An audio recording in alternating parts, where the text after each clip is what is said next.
And the questions and answers.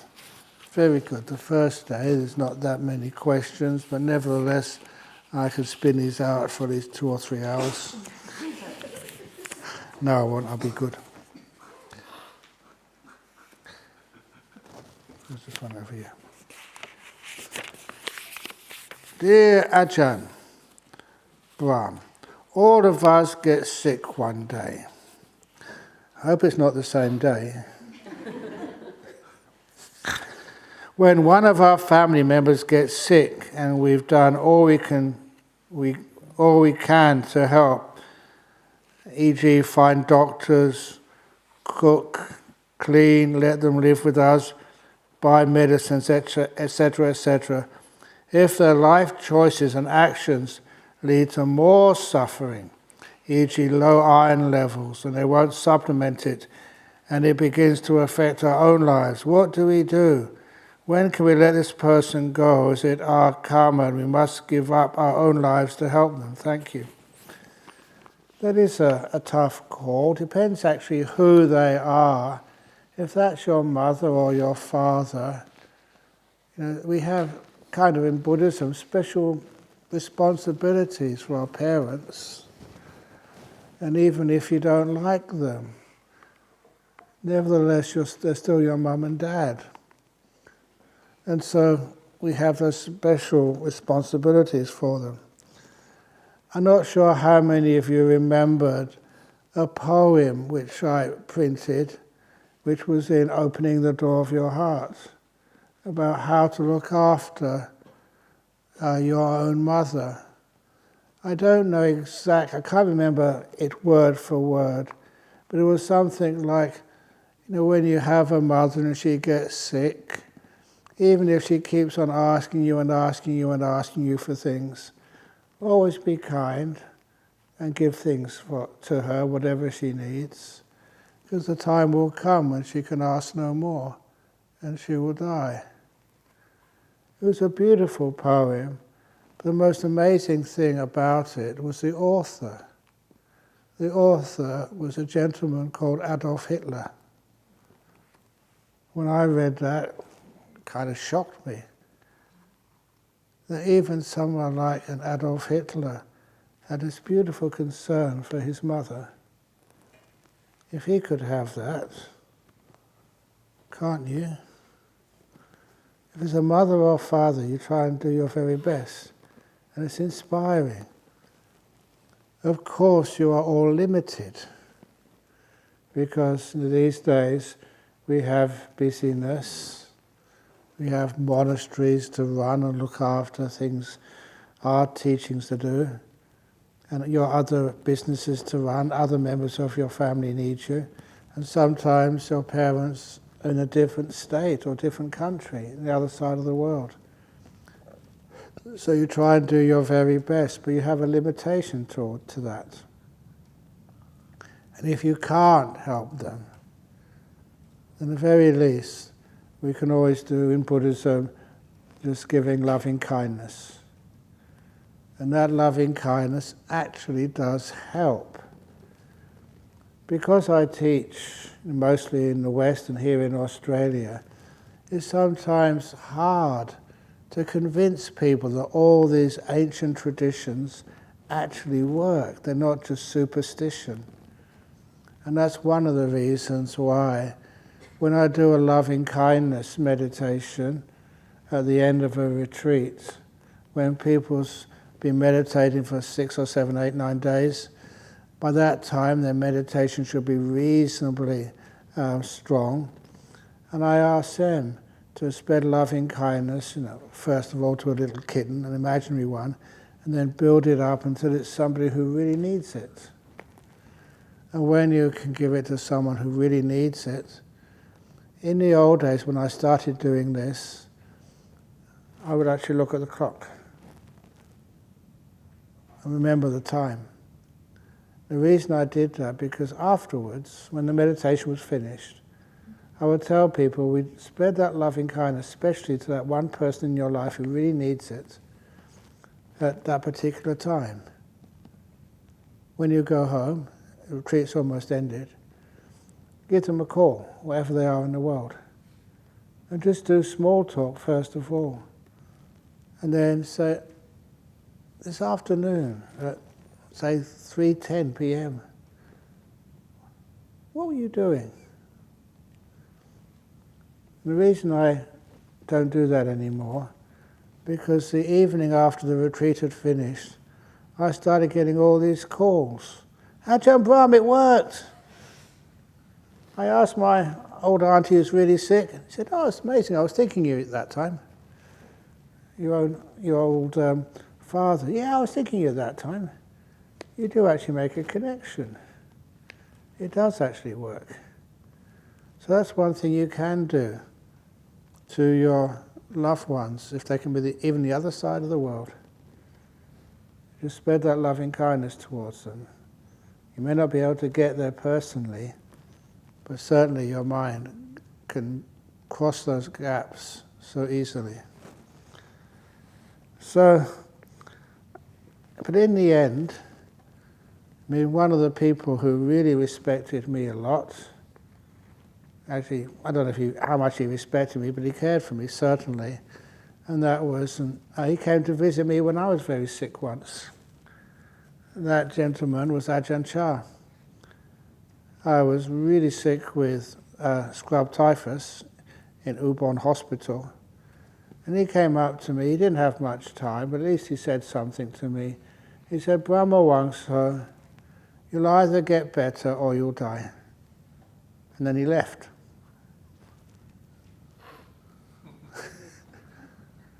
Problem is, I just couldn't argue with that. I felt kind of frustrated.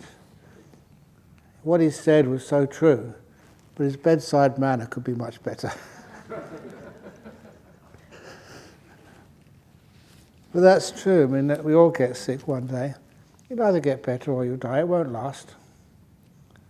And that stranger, that's quite reassuring. You don't have to put up with pain forever.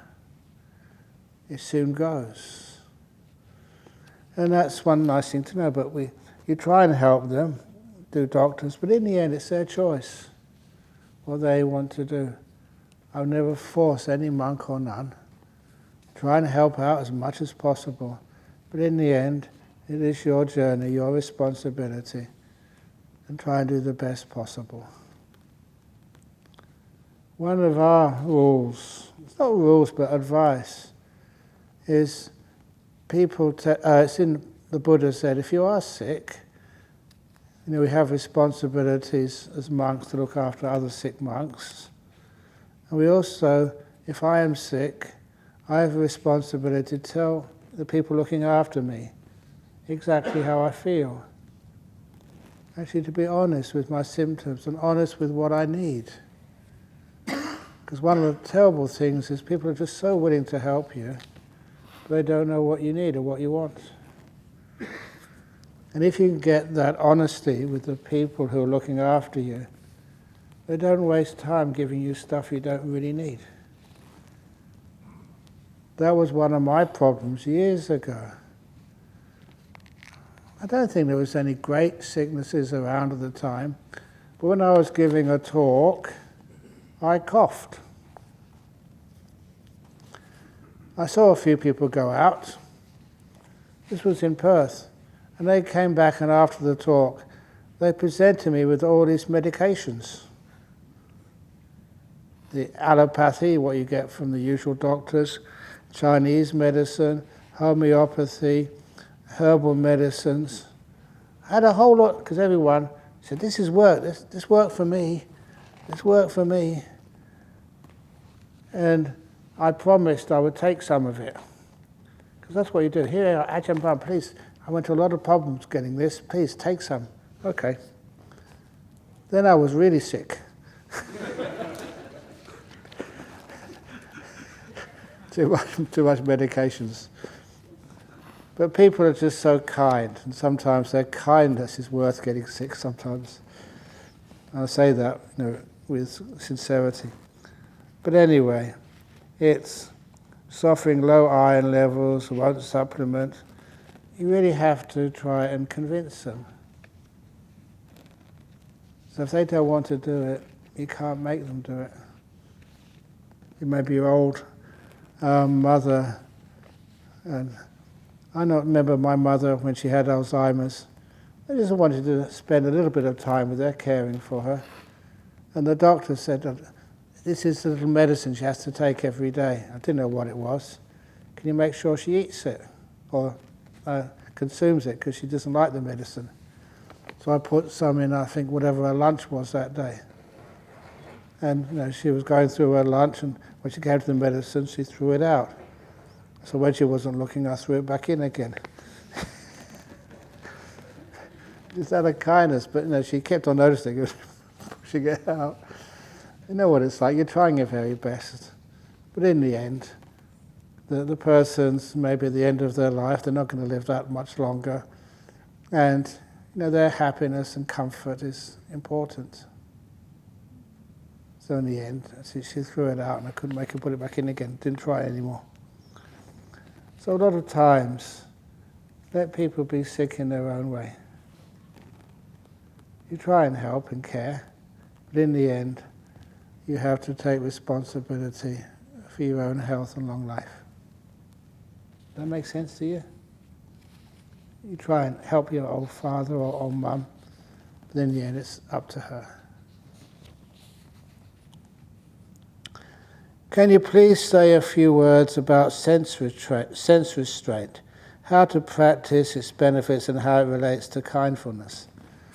Oh yeah, sense restraint is not talking, not listening,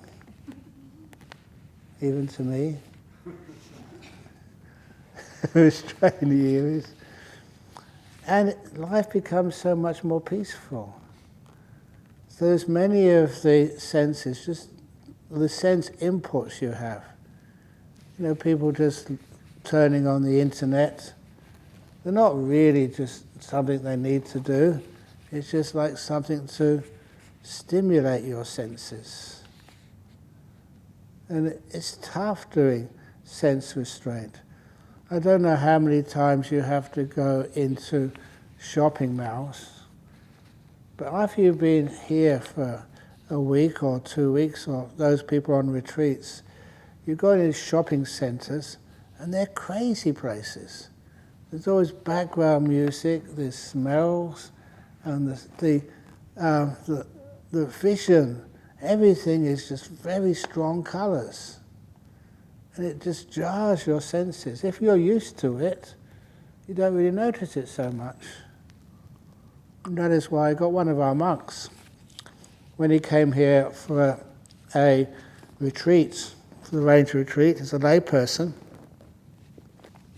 Sorry.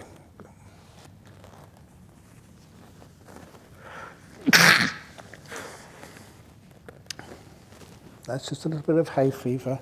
I am taking medication, so don't go to the shop and get any more.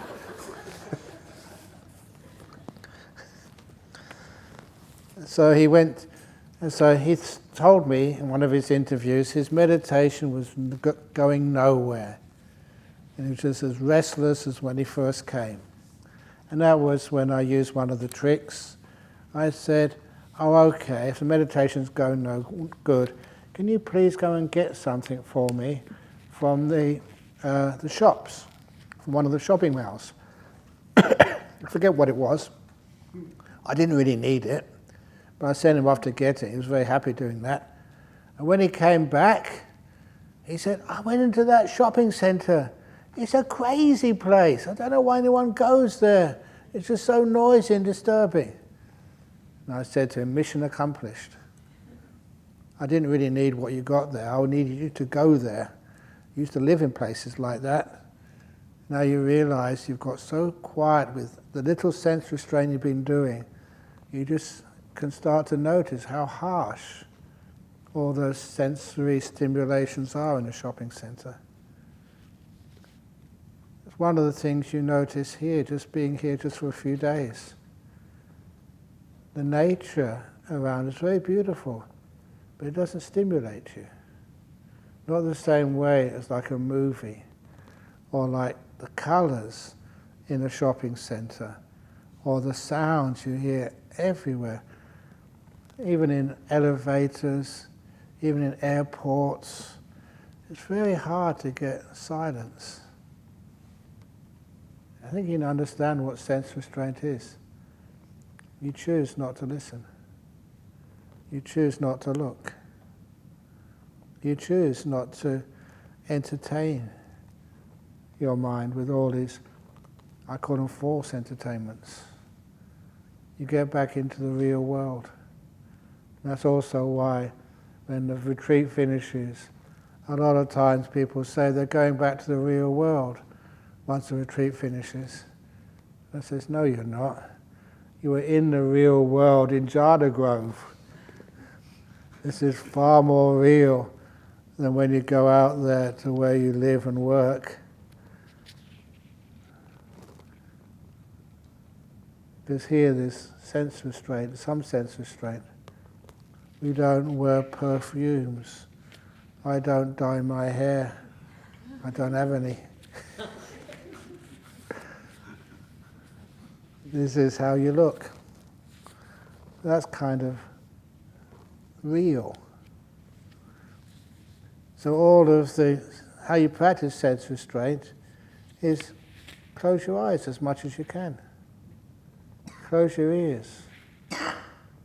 A lot of times you don't need to listen to things. An example of that, a few times, maybe because the old scientist inside of me, you want to experiment. What I teach you, I have to make sure it actually works. So I try it for myself. So I remember just once arriving in Bangkok airport, in Suvarnabhumi, and they asked me there's another person they're going to pick up, they're arriving in an hour's time. What do you want to do? And I said, I'll just meditate where I am. They said, but it's really noisy. I said, yeah. But it doesn't matter, I'd meditate there anyway. So what I do to sense restraint for noise, I just use my imagination. Imagine a bubble around me. And in that bubble, that's my space, that's my area, and I don't need to listen or perceive anything outside my own bubble. And I've done that long enough now, you can do that quite easily. So you can just sit here, and you can kind of hear sound, but you don't listen to it. You know it's happening, but you don't try and figure out what's being said or what it means. It makes life much more peaceful. It's a great way of sense restraint. And the other times, you don't need to look around all over the place. Just keep your mind just on the floor, 2 meters in front of you, or body length in front of you. That's how I do walking meditation. We have these walking meditation rooms. Have you used them yet? Hopefully you have. You can see the carpet in there. It's yoga mats. What color are they? Red. The reason I put red carpets in there is trying to encourage you to use them. Nice and soft, and it's VIP. Because when you start to do the walking meditation, instead of just sitting down and getting your legs and back more and more sore, you do the walking meditation and your body is well exercised. And when you do walking meditation, you start walking at one end, and then you put your attention to a body length in front of you, 2 meters, 1.8 meters, that doesn't matter, about roughly a body length in front of you. And you keep your eyes there. You don't look to the left or the right. And you don't listen to anything. You just feel the sensations on your feet as they're walking.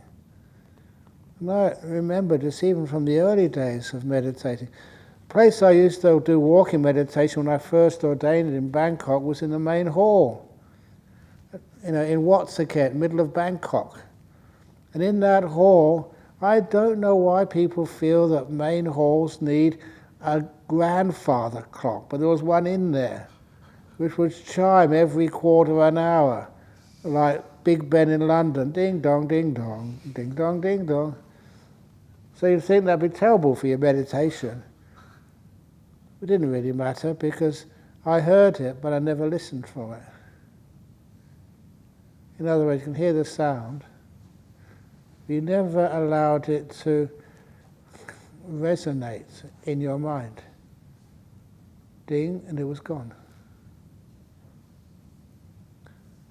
You know, I never mentioned that when you hear the sound of people banging the doors. Sometimes they bang a door, bang, but the sound doesn't end there, does it? Who was that? Why did they do that? It's really early in the morning. Ajahn Brahm said this so many times, you shouldn't bang the door. I don't know why they do that. We should get their name. I'm going to tell Ajahn Brahm, we're going to have a blacklist. So put all the door bangers in the same cottage. And I tell them that's sometimes how people think. The door banging stopped a long time ago, but it resonates like echoes in your mind with the negativity. If there is any disturbance, it's there, it's happened. Then let it go, let it disappear, don't even think about it. And the silence comes back so quickly. That's actually how you restrain your senses. And that way, after a while, you don't get excited. We have our 8 precepts here. I never actually give them. I expect you by now to know them and practice them, which basically means sense restraint. You're not looking at entertainment. None of you brought your guitar here, or I don't know what else you entertain yourself with. So you keep all our senses just nice and subdued. And then what happens when those type of senses get subdued, the other senses get far more alive and awake. You've heard me say this before, that sometimes you restrain your senses and you realize the senses are restrained, because then you start to see beauty in little things like the bamboo floor. I don't know how many times I've sat here in this very position, and after meditating, opened my eyes, and even though I've seen this bamboo floor for years, just really appreciate how beautiful it is. It's like when you subdue one sense happiness, a much better happiness comes up, what I call the powerful mindfulness happinesses. That doesn't need to be subdued. That is actually what happens when the gross sense happinesses get subdued. Other happiness takes its place, much more beautiful happinesses. And that's one of the most important ways of practicing sense restraint. When the gross restraints, the gross sensory impingements are subdued, it feels happier, you're more peaceful, you see other beauty in this world, much more conducive to peace and freedom. There's benefits in sense restraint. If there weren't, it wouldn't be worth doing. Anyway, walking meditation is great. When you're sitting meditation, you've got your eyes closed. That's why we love doing some people do sitting meditation with eyes open. I can't see the point in that, because you always get more and more disturbed. It's nice to do it just with your eyes closed. So you're like just in emptiness. You're like in a cave. You're like the 5 senses just chill out and disappear. Then the 6th sense, the mind, can manifest. Next question over here. How do you maintain joy, peace and calm when you see death and dying every day? When you suffering in life every day? You don't have to suffer in life every day. Suffering in life every day is a bad choice. I say that because you have a choice. you want to suffer every day? One of the reasons people suffer every day, they see maybe death and dying every day. Is that all you see every day? Are you some kind of mortuary attendant? Is that your job? And one of the things which I did as a young monk was to go and see autopsies. And so you saw death, you were with people who were dying. I don't know how many people you've been with in their last moments. Are they bad moments? Do you really know what it's like to be with someone who's dying? How much experience have you had with that? Sometimes being with people who are dying can be some of the most inspiring moments. And they say goodbye to everybody. And everybody gives them permission to die. So there's no reaction. We know they're going to die, we miss them, yes, but we realize that this is an inevitable part of life. So we let it happen. It can become one of the most beautiful times. A time if you happen to be there with someone who's dying and be with them, it does become inspiring. I don't know whether I told this story somewhere recently about this man who was really sick. He was an Englishman, a Lancashire man, very old by now. He was smoking all his life, so he had lung cancer. He went into one of the first hospices here in Perth. Then I went to go and see him. I'm glad I saw him the first day or two, because, in hospices, you go in there to die. Like, you go in, but you only go out in a box. But not him. I love telling this story, because he went in there the first evening when he was in the hospice. The nurse asked him, "What do you want for dinner this evening?" Because they had whatever he wanted to eat. It was your last few days on earth. So he said he has high cholesterol, so he can't have anything oily. He's got very severe diabetes, he can't have anything sugary or syrupy. He's got hardened arteries, he can't have anything salty. And the nurse looked at him and says, "George," actually his name was, I think it was Ted. "Ted, you're not going to die of anything to do with cholesterol. You're not going to die of hardened arteries or sugary things. You're going to die of cancer within a few days. You can eat whatever you want." And being a layperson who didn't know sense restraint, his eyes widened. "You mean I can eat all these foods my wife would never let me eat?" And the nurse said, "Yeah." So he really ordered all his favourite foods he hadn't had for years. You know what happened? He walked out of that hospice. He went into remission. I'm not saying that story just so you can indulge. You've got to be, in a hospice with only a few days to live to practice this. But just the boost of happiness and joy, that was really important. That got him another 6 months. But then when he went back to the hospice next time, he only got an extra 6 months. The cancer wasn't real remission, it was just subdued for a while. And I was with him when he was dying. And you all know my rules that I have to finish eating before midday. So we never knew when he was going to breathe his last. It was getting 11 o'clock, 11:15. And so his daughter said, "Well, better get you something to eat, quick." And the only thing they could get for me was some fast food, I think some chicken and chips. She got some for herself.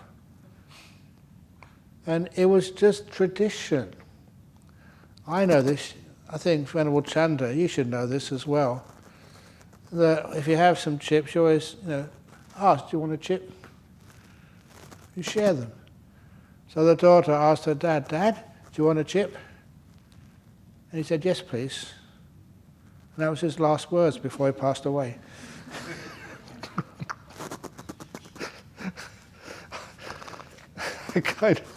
I really started laughing when I heard that. The last words, crikey.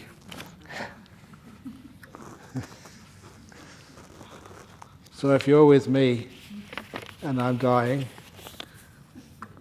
what do you think my last words would be? Those are awful chips. I don't know what my last words would be.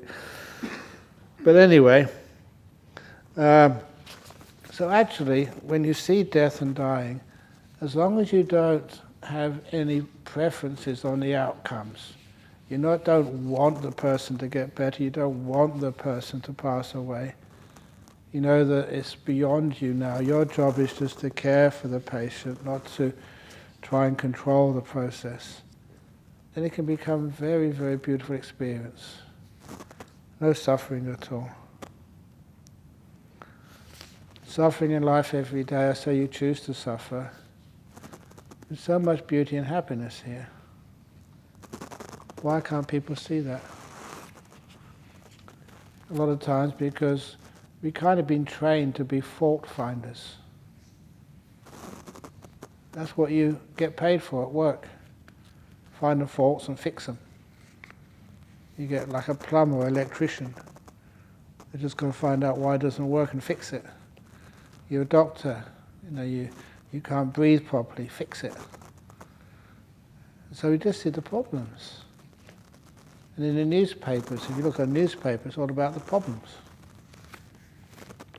That's one of the reasons why people get too negative, because they can't see the beautiful things in this world. See the people who... That's right, there was one lady was asking me today that there was, in one of the local universities, Curtin University, I got a special place for Curtin University because they gave me this medal many years ago. But anyway, there was one student took a gun into the university and shot himself. And that's caused a lot of stress in that university. So I just asked her today, just how many students are there in Curtin University? Well, she said about 6,000. How many people didn't shoot themselves? 5,999. Why do we always focus on the one crooked brick and become blind to the 999 perfect bricks in a wall? We're fault finders. That's how we've been brought up and trained. That's how you've been trained by your mother or your father. You're not good enough. You're more than good enough. But all the good parts of you, they're taken for granted and ignored. And sometimes you believe that, you think you're not good enough. And you get stressed out. You are more than good enough. Why do you want to improve yourself? I reckon you're good enough. Dear Ajahn, whenever I have a conversation with people, my brain freezes and it ends up with a very awkward silence. Silence is never awkward. If you have a conversation with people and your brain freezes up, can you please teach me how to do that? There won't be awkward silence. People will leave me alone then, and I can have some nice peace. What's this? I just don't know what to say in a conversation. Well, just don't say anything. It's not important. I feel terribly sorry for the person who needs to deal with the awkwardness from me. No. Just, you have permission to be awkward. You know that these days we have a lot of understanding about people who are different. They may have autism spectrum disorder, ADHD, or I usually say ACDC.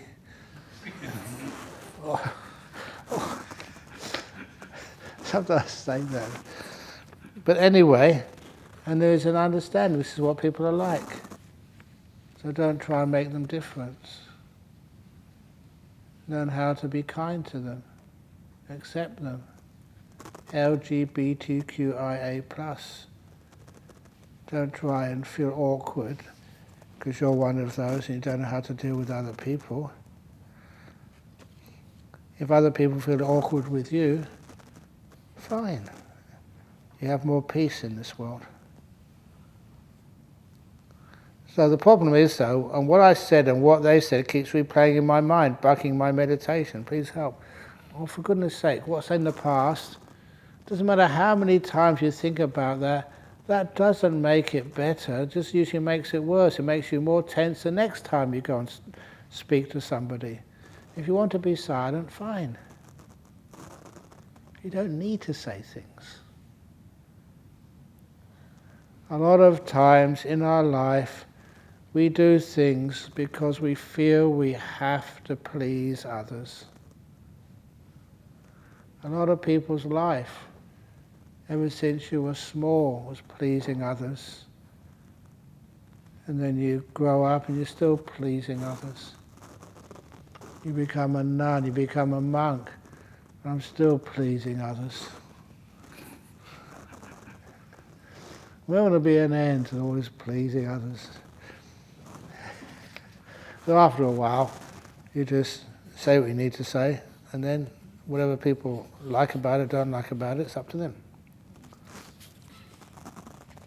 The most important thing is to have that pleasing oneself by learning how to be at peace with oneself. Kindly explain present moment awareness. That was the answer.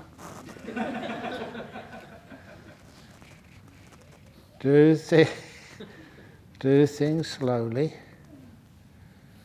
and let go of the past and the future, totally. All the past. Why do you insist on bringing it up?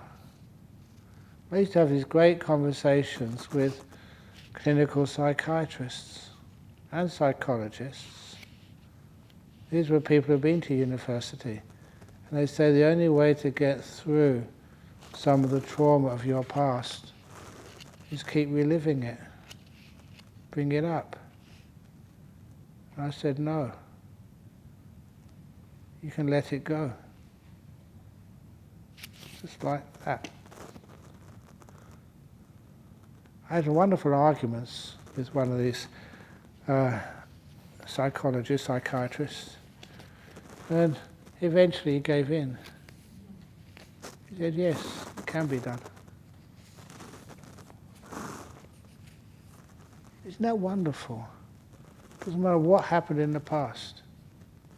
You don't always have to be a prisoner of it and always being punished by it again and again and again and again. It gives this wonderful hope, but sometimes you think, no, I've got to keep thinking about it. No, you don't. Some of these things happened to you years ago, 20 years ago, 30 years ago, 40 years ago. Why do you have to keep bringing it up? It's gone. You've grown, you've freed yourself from that. Otherwise, you've just got these big heavy rocks in a backpack.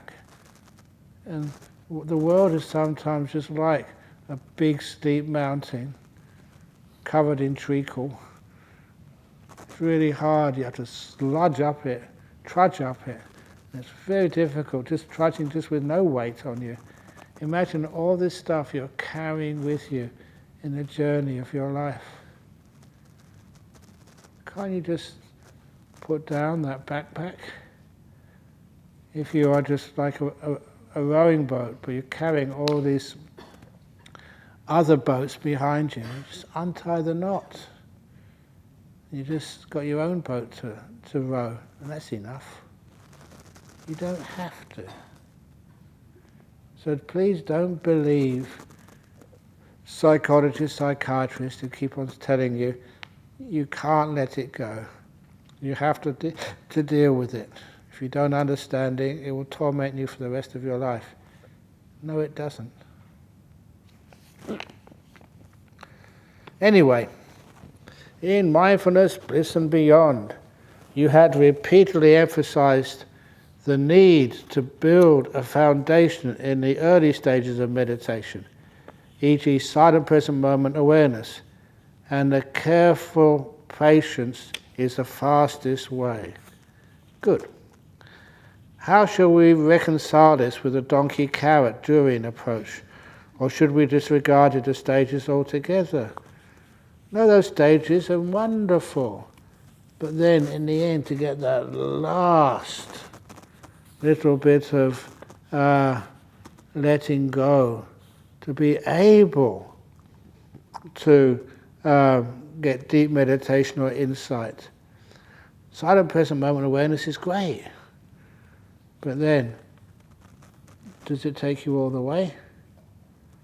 And sometimes the idea of, like, you've been working so hard on all your life. I don't know how many meditation retreats many of you have done. You've done silent present moment awareness, careful patience, you've done that. How come you're not all enlightened now? How come you keep coming back here? You know it's very difficult to get spaces on this retreat. Can't you just come this one time, get enlightened so you don't need to come back again? So more people from Singapore can come next time? So the same old people keep coming back year after year after year. That's why I look at you, and I know most of you. Seen you before. So the donkey carrot one is just a nice way of what happens when you do let go. You stop chasing things. It's strange that with somebody, you read some of the sutras, you read some of the Therigatha and Therigatha, and there's all these wonderful stories about these, like nuns. They were meditating, 13 years? They're getting nowhere. They didn't want to disrobe. They didn't really have much peace in their meditation either. And they always said that, what can I do? Because I don't want to disrobe. If I disrobe, I have to go back to the 3 crooked things. That was an idiom in the time of the Buddha in India. The 3 crooked things which afflict a woman. You know what those are? The first crooked thing was the ladle. Housework, cooking. The second crooked thing was the broom, to sweep and clean up everything. And the third crooked thing, the husband. Had enough of a husband and cooking and cleaning. So I used to say that, so I don't want to do that. And then this special nun came along, teacher. They'd been meditating for years and getting nowhere. And she'd come along and give them some amazing teachings, and within a week they were all enlightened. Sometimes I kind of wondered, what are those teachings? Teachings of stop chasing the carrot. Stop. That's why one of my favourite stories was this novice monk. You know these little novices get ordained as monks? This was in northeast Thailand. And he gets ordained because his parents can't look after any more children, or one of the parents dies or something. And so they get a lodging in a monastery, and they get well fed. And this little novice was staying in Wat Pa Pong, and one night Ajahn Chah was giving a talk, and it was one of the most boring of talks. It wasn't always inspiring, and sometimes it would go on and on and on and on, just like me.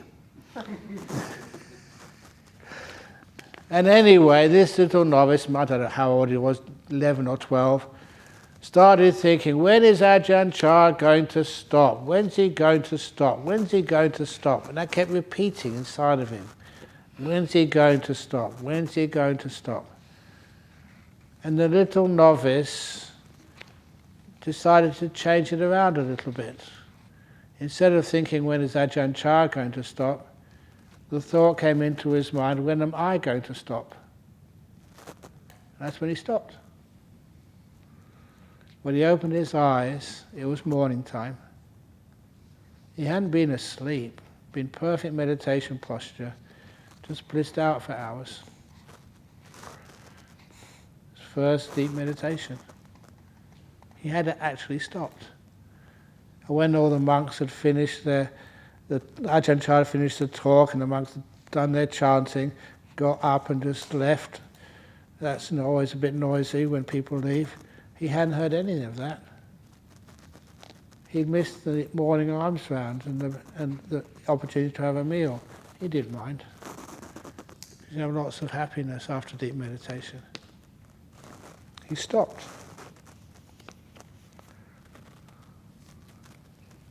Just like chasing the carrot. He stopped, and a carrot came towards him. How many times you've been chasing things? Sometimes you can almost see it. It's right in front of you. Everything you ever wanted in your life is right there. You move towards it, and it moves away from you. So frustrating sometimes. And then you decide to give up, stop, let go. You've been chasing that all your life, and it comes towards you. That's how it works. Anyway. Dear Ajahn, I saw a dead kangaroo in the woods. What should I do?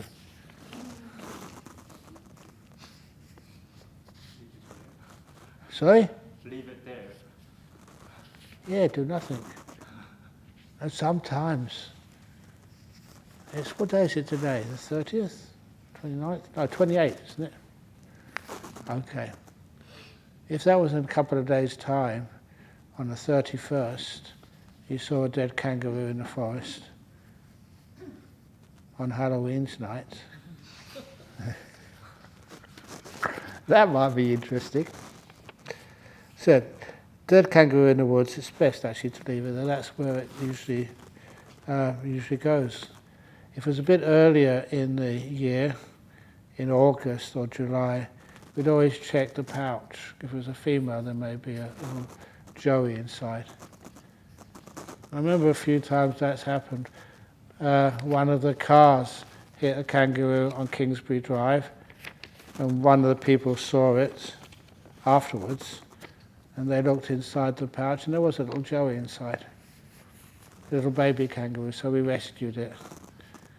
And there is people who know how to look after baby joeys, wildlife centres.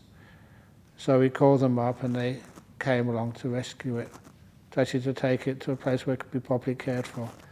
The trouble was that one of the ladies staying here, she had it all wrapped up in a nice blanket and was cuddling it for about 3 or 4 hours before the wildlife people came, and she didn't want to let it go.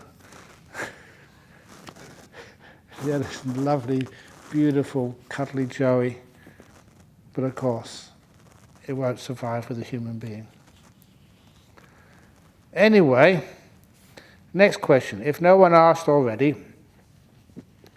this morning you mentioned the Buddha's great insights, Tevijja, past lives karma.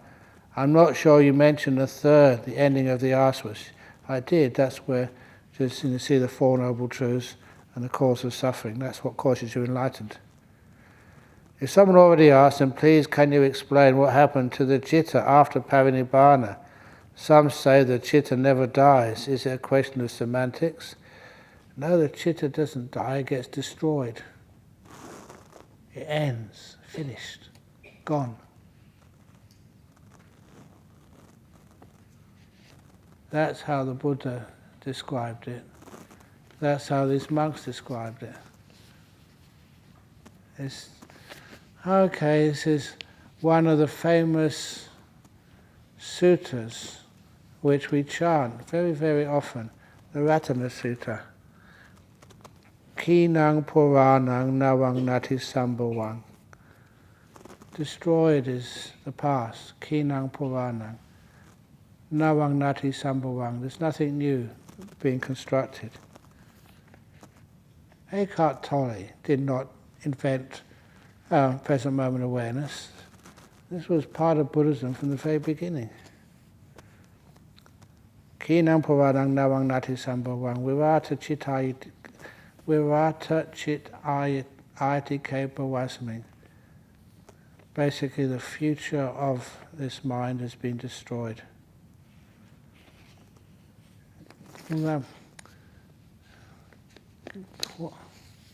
Nibanti Dira Yatayang Padipa. They have this word, Nibbana. It means like it's extinguished. The mind is going to be extinguished, just like a candle is extinguished on the shrine. That great teacher I mentioned a moment ago, who was the cause of so many bhikkhunis becoming enlightened after they'd been messing around for years, she was called Patachara. And Patachara became fully enlightened when she was with her eyes open watching a candle on the shrine, and the candle was extinguished. That's what Nibbana means. I mention this because even in the time of the Buddha, even kids would understand what Nibbana is. Mummy, the candle's been Nibbanaed. It was a word which everybody understood to describe a flame which had been extinguished. Do the flames die? Do you have to bear them afterwards? If it's been a very good flame, it's allowed you to read and to light the way, does that flame, because of all the good karma it's done, go to heaven afterwards? If it's been a bad flame and burnt you, does it have to go to hell? It's a stupid answer, isn't it? Flame's just a cause, and when those causes are extinguished, the flame is extinguished as well. That's what Nibbana means. It's not a question of semantics. It's just a question of people desperately try to want to have what I call the ultimate retirement home for your mind after you become enlightened. They don't want to let go. We always want to keep something. Dear Ajahn Brahm, I experience random bouts of anxiety in daily life. I also experience this anxiety in meditation at times. However, the difference is I can see the cause of anxiety being a passing thought or past stressful memory or worry about the uncertain future. I can feel my heart rate increase when this happens and focus on relaxing tension in the body and keep breathing. Would you have any advice on how to manage this anxiety? If it's in meditation and you feel anxiety, well done. I say well done because the reason I say that is because you're about to let go of something. You're about to become free. What happens when a person has been in jail for 20, 30, 40 years? And they say that in a day or two you can become free, you can walk outside, you don't need to be in jail anymore. Would that prisoner feel elation or anxiety? Usually anxiety and fear. What you know and what you feel comfortable with is disappearing. Even though that people tell you outside of jail is far more pleasant than in jail. A lot of people would rather be in jail. Next question. That's why if you feel fear, it means you're challenging. You're challenging your safety blankets, becoming free. What happens in meditation?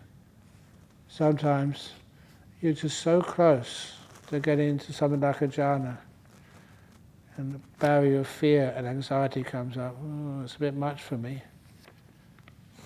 Even though people keep telling you it's a beautiful thing,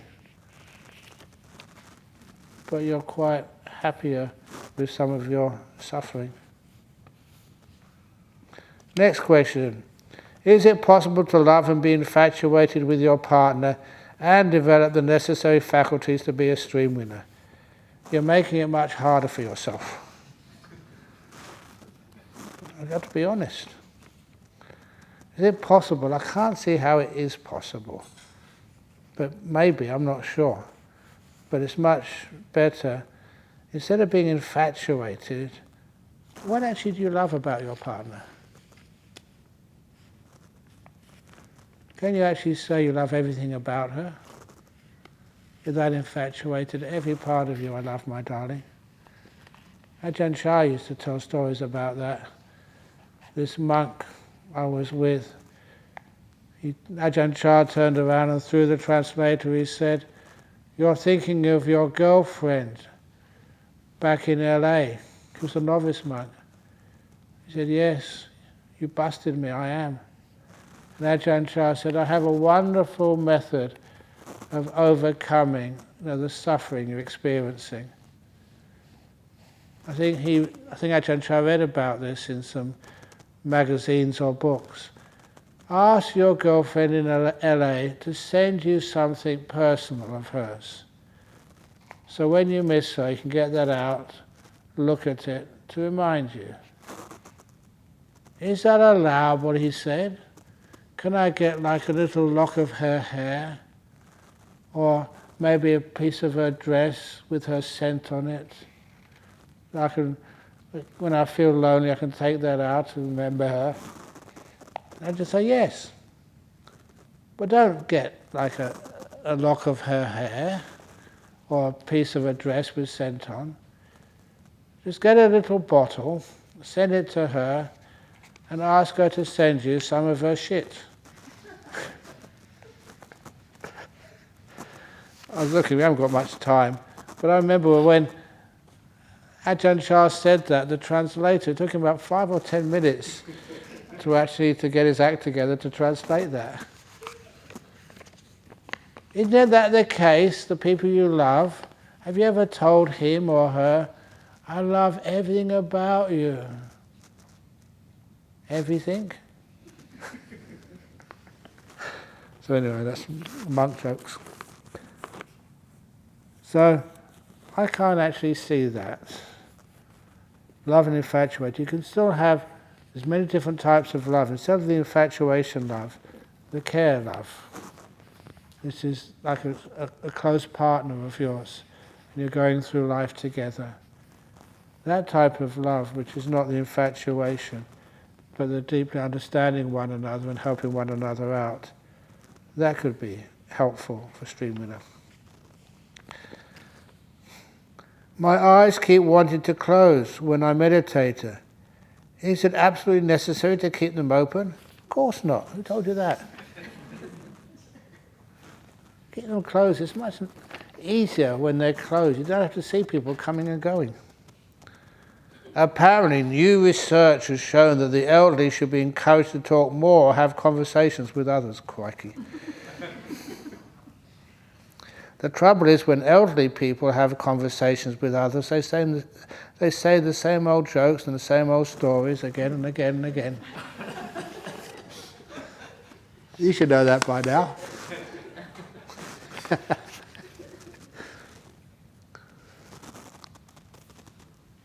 To stave off dementia, Alzheimer's, etc., would silence be golden for them in this case? Or if they can be silent, it can be beautiful. When you're silent, your mindfulness increases, and when the mindfulness is strong, that's when the memory is strong.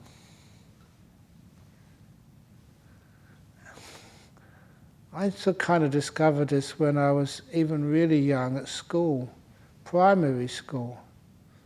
Had a little contest, like a sort of little quiz, intelligence quiz. And each little part of the school, it was just an ordinary primary school, they had different houses. I was in greenhouse, I remember. And they just asked this question, and no one knew the answer, and only me. And the question was, what is the name of a female duck? And I put my hand up, it's called Pen, P-E-N. And I said, right, correct. And I was the only one who knew the answer in this little school. I also remember when the teacher told me it. It was like when I was listening at school, I had a quiet mind, which meant I remembered things. That was really helpful. I teach that to kids at school. If you want to do well at school and you don't want to do much work, when people are talking, a teacher is talking, make your mind very quiet. Don't try to remember, just make it quiet. You're like a sponge which soaks things up. If your sponge is wet, it doesn't soak much up. When it's really dry, it soaks everything up. So actually that when you are quiet, you remember much more. But elderly people are smart. There's many things which aren't worth remembering. They sift out all that useless rubbish and just keep what is important. Is that correct? Who else here is over 70? Yeah.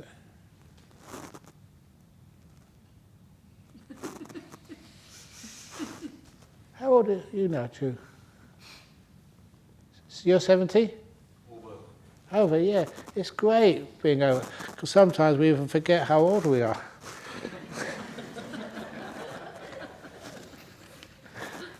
Excellent. No, over 80?